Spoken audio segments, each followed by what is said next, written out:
While it might be chilly outside, I always say that you should be able to have what you want to have whenever, no matter what time of year it is. I've had frappuccinos in the middle of a snowstorm and it actually warmed me up. Funny how that works. This no bake pie will satisfy your Oreo cravings, filled with chocolatey goodness, and it's an amazingly quick dessert to whip up. So the full recipe will be linked down below with all the numbers that you need to make this pie. So let's get started.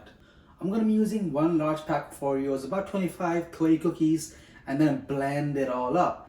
This is going to be for my crust. My casserole is about 9 inches in diameter for your reference. We'll then mix that with some softened butter, and you can see here that the Oreos are shiny, and if you try to clump them together, the crumbs are sticking and holding the shape. Just spread that over the surface of your casserole and then pat the crust so that it is even all over. Here, if you find the crust is too thin, you can double or even triple it to really match what you are looking for your crust. Now for me, I'm just trying to replicate and put out what I love the most about a cake, and that is the creamy, the chocolatey part with just the right amount of cake. So I'm keeping the crust as little as I can have, and the rest would be soft, chocolatey, creamy goodness. So we'll cover the casserole after you've done spreading the Oreos on the surface and then freeze it. I'm gonna leave it overnight. It was cool to know that this dish is also known as a Mississippi mud pie. It's not really clear out there why it's called that, except the fact that it's based around the dark soil that surrounds the Mississippi River. Next, we're gonna make our chocolatey base, and it's gonna resemble a mousse recipe almost one-to-one. So create a double boiler or a bain-marie by stacking a bowl over a pot of steaming water. I'm using semi-sweet chocolate here, and at this stage, the better the quality of your chocolate, the tastier the mousse.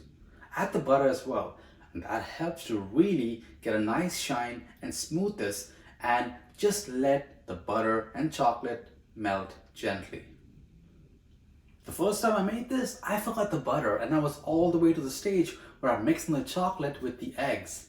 When I realized it, it was too late, so I had to turn that batter into a brownie so I don't waste food, and it turned out pretty good. I'm gonna experiment with it, but don't forget the butter. In the meanwhile, we'll whip up our egg yolks. So I have 4 egg yolks here with some sugar, and using a stand mixer or a hand mixer, whip these up until the yolks are at the ribbon stage and super pale. This texture here is what you will be looking for. We'll transfer that to a separate bowl, and then in a clean bowl do the same with the egg whites. Add sugar in the egg whites and whip those up until you have soft peaks. Be careful not to over whip these. They're going to resemble soft clouds. Now start to combine the molten chocolate here with the egg yolks little bit at a time, so we can temper those egg yolks and prevent them from scrambling. Gradually add in all of the chocolate and follow a folding action with your spatula. Once it's all combined, start adding in the egg whites a little bit at a time and follow the same folding action. Eventually add all of the remaining egg whites and you should have a smooth mousse just like this. We'll pour this all onto our Oreo crust, which has now had time to get completely set, and let this pie chill in the fridge for a couple of hours or preferably overnight.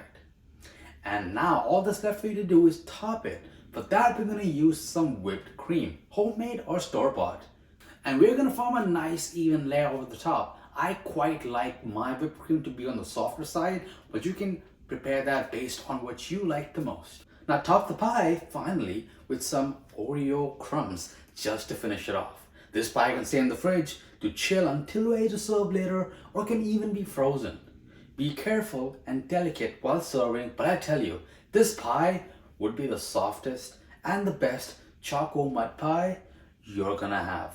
So you tell me, what part of the Oreo do you like the most? The cookie part or the cream part? I personally am a fan of the cookies, and you get just the cookie part at Walmart, which I absolutely love. Also, let me know down below, what's your favorite pie? I quite like the chocolatey ones more, but the fruity kinds like apple pie or like a raspberry pie are good, but it's not my first choice, you know. So subscribe to the channel if you love easy desserts that satisfy your sweet tooth and are easy for a crowd. If you enjoyed this no-bake pie but still want to fulfill more cravings, then you're gonna love my espresso brownies with peppermint mocha cream. Bye all.